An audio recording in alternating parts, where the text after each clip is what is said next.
when Styles was going at Cam. I don't know what the fuck they was doing over there, but I picked them up off because they started like kicking each other. I said, nah, we can't do this because it could have. I seen Styles' face.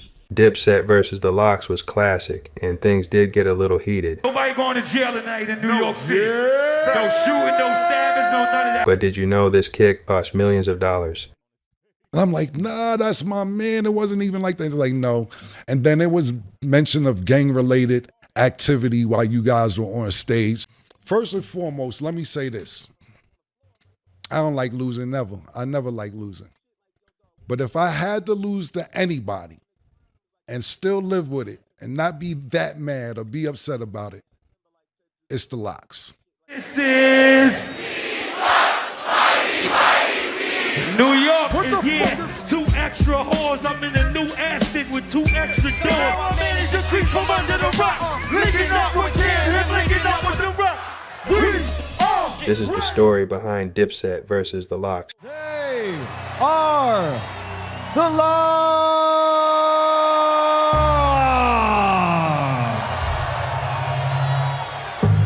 Dipset and the Lox. I'm negotiating the deal. The deal is at $1.5 million right now. I'm talking about like if it was today. Right. I think it was 1.5, 1.8. And we was only at like 10 cities. So I'm like, they said, Cam, we going to balloon the show up to 25, 30 cities. It could go anywhere from $3 to $4 million. I said, cool. Let me talk to the fellas, figure this out. So everybody's on the same page. We're getting it done. Cool. Then the Verzuz situation come out of nowhere probably 2 weeks after this. So Jim is like, yo, let's do the Verzuz. Let's do the Verzuz. And I'm like, nah, Jim, we got money on the line. How much they talking about? And it really wasn't a money play at first. It wasn't even about no fucking money. And I said, let me do some homework. I ignored the whole shit. I ignored it for a while. I'm like, I'm not even paying that shit no mind. We got a tour coming up. If they want to do the Verzuz after the tour, we'll do the Verzuz after the tour. Right. Cabo come to me again. He said, Flea, what's up with the Verzuz? I said, Cabo, we could do it after we do the tour. How much they got? So I finally talked to my homegirl, Melissa, talked to Swiss, whatever. They ain't talking about nothing. They talking about 100,000 for everybody. 100 racks for everybody. So like 15,000 a piece for everybody. There's 6 niggas. That's what I'm saying. It's 6 niggas. They want 100,000. I just told you I had 1.5, 1.8 on the table for the tour.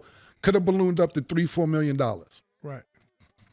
I say, yo, listen, Swiss, what are we doing here? Yo, that's all we got. I said, I ain't doing it, bro. I can't do it. Well, what you want? Not that. I want way more than that. So I got the number up to like 500,000, something like that.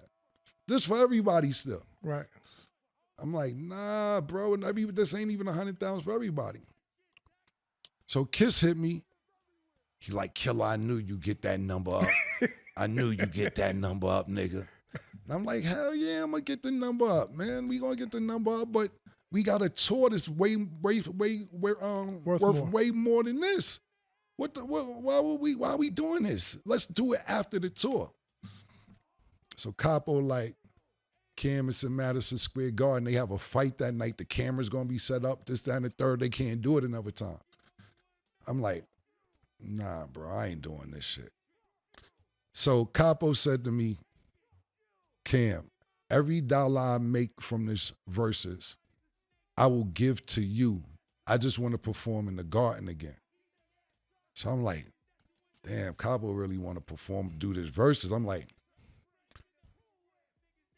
if he wanted to give up all the money he making, that mean he really want to do this. Right. All right, fuck it, let's do it. All right, now I got to start negotiating with Thriller, whatever the fuck. Triller. Yeah. I got to start calling them because I'm like, if this nigga want to give up all this money, I'm not going to take Capo money, but that's how bad he wanted to do it. So I call Swiss, I call Triller people. I can't remember their name. My homegirl, Melissa, worked for them. And I ran the number up. Now, I ain't going to tell you what they got. They got more than that. I worked it out so niggas got more than that. So I'm like, now I got to start working out for me because we got a tour on the table, and now they gotta wait. Now the people that's doing the tour, they don't want to do us to do the verses because they feel like if people see us do the verses, the tour ain't gonna sell no tickets because they already seen all the songs. Right. So I felt them. So I said, all right, cool. Everybody was happy with what they got. I said, I'm not happy because the tour's not happening. I need 25% of the door. He said, all right, bet. I said, I need an additional 25% for putting this whole shit together because I wasn't going to do it. If my brother ain't say he was willing to give me all his money, I would have just had me and him would have just argued. But I said, this is how passionate he was to want to do it. I negotiated stock in Triller. I said, I need some of the stock money that's in Triller. You had too. an Al Heyman deal. Yeah, I mean, I only finished telling you. I said, I need some of the stock that's in Triller too. I need part of the company. They said, all right, Killer, now you wilding. I said, I'm not wilding. Matter of fact, I need 6 beats from Swiss and 6 beats from Timberland too. They said, all right, what else you want? I said, let me think, nigga. I ain't finished thinking. Let me think of what else I want. Everything I asked for, they just kept giving it to me. So I ended up getting stock in Triller, 25% of the door, another 20% for putting the deal together, the beats from Swiss, the beats from Timberland, which I didn't never use them yet because I wasn't really on a music thing the last couple of years just for fun. And the back end, if they sold out, I said some of the back end, pause. So that's why I ended up doing the deal because I didn't even want to do the shit. And then when we got there that night, it was just pandemonium. You know, what a lot of people don't realize is this. The Lox was considered underdogs to me, which they shouldn't have been. They had music, and I think that because Dipset is so flamboyant and we got great music, we got anthems, and when we go into stadiums or clubs, people sing along, I think that people were underestimating the music that the Lox had, the features they've done over the years, the work that they put in. And I remember us all in the studio talking about Dipset. And, you know, we like listening to the shit, to Lox songs. And I just see everybody, not just Dipset, because there's other niggas in the studio. Shout out to my man Shula. There's a few niggas. And niggas just was like, damn, I forgot about that. Oh, shit, I forgot they had that one. I'm just sitting there like, this is what niggas wanted, right? Let's do it. But we still was prepared. We was ready. But what happened is New York, to me, my personal opinion, niggas fuck with us, but not us. And when I say that is that we've been rocking for such a long time, it's that it ain't necessarily that niggas fuck Dipset, they got to deal with it. Cause Yo, it's that shit. If your bitch can't swim, she gon' ain't got Max B out the streets, carry the folk. You know we the niggas, the nigga you know now. We're gonna keep putting music out. We're gonna keep being on your face. We're gonna keep styling on you. We're gonna keep making music. Not just music being fly, talking shit, etc. And the Lox really has some good music, and they ain't come to play no games. Yo, it's a shame he can rhyme, nigga love crime. Every late night he outside with the 9. Now, that was the first verses that went the way it went. Usually verses go, you do a song, they do a song. We do a song, they do a song. They just took advantage of opportunity, started ringing off songs back to back to back. Back niggas start talking crazy. Nigga Joel said, y'all ain't got no shit for the bitches. That nigga, shout out to DJ Technician. That nigga throwing the Mariah Carey shit. I said, oh, shit. This ain't going right. Then when Jadakiss threw the fucking Biggie shit on, I said, nope, this ain't going right.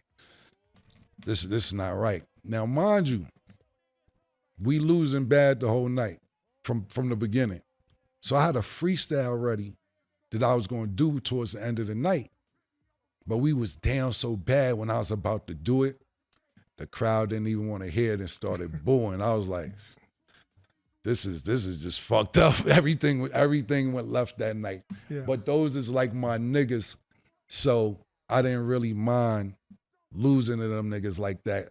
I could listen, you guys, cause I called the nigga right afterwards, like, yo, good win, man. We gonna get the tour going. This, that, and the third. Y'all niggas deserved that one. That shit was dope. What happens the next day? The tour people call. we're gonna have to cancel this tour. What happened? Why the tour canceled? Because it was a part of the show where Styles sat on my beach chair and we got into a little, a brotherly little tussle. It wasn't nothing. I went and seen Styles the next day, gave him a hug. That's my brother. But the tour people was like, that didn't look safe. And I'm like, nah, that's my man. It wasn't even like that. They're like, no. And then it was mention of gang-related activity while you guys were on stage. So Chicago dropped out, Milwaukee dropped out, and St. Louis dropped out because it was, people mentioning stuff about gangs on stage. And we're going to have to reconsider the whole tour. So now think about this. Niggas got, I make sure niggas got 6 digits or whatever, everybody. But niggas could have got high 6 digits because not just 4 million from the tour possibly, merch, after parties, everything else that comes with a tour, niggas would have made $1 million a piece. Minimum, everybody. Yeah. For that. And it didn't happen. Now, Jadakiss probably went on his own tour by himself and racked the fuck up. And it's well deserved because, like I said, those are my brothers, and I feel that they don't get the recognition that they're supposed to get. So right. That's how the whole Verzuz situation went. I didn't want to do it. We had money. Not saying I wouldn't have did it after the tour. Did it before the tour. Fucked the tour money up. And niggas got shorties. That's my opinion on it. But shout out to the Lock. Shout out to my brothers. On the set. We put on a great performance that night, even though we was on the losing end of it. But it was dope for New York City.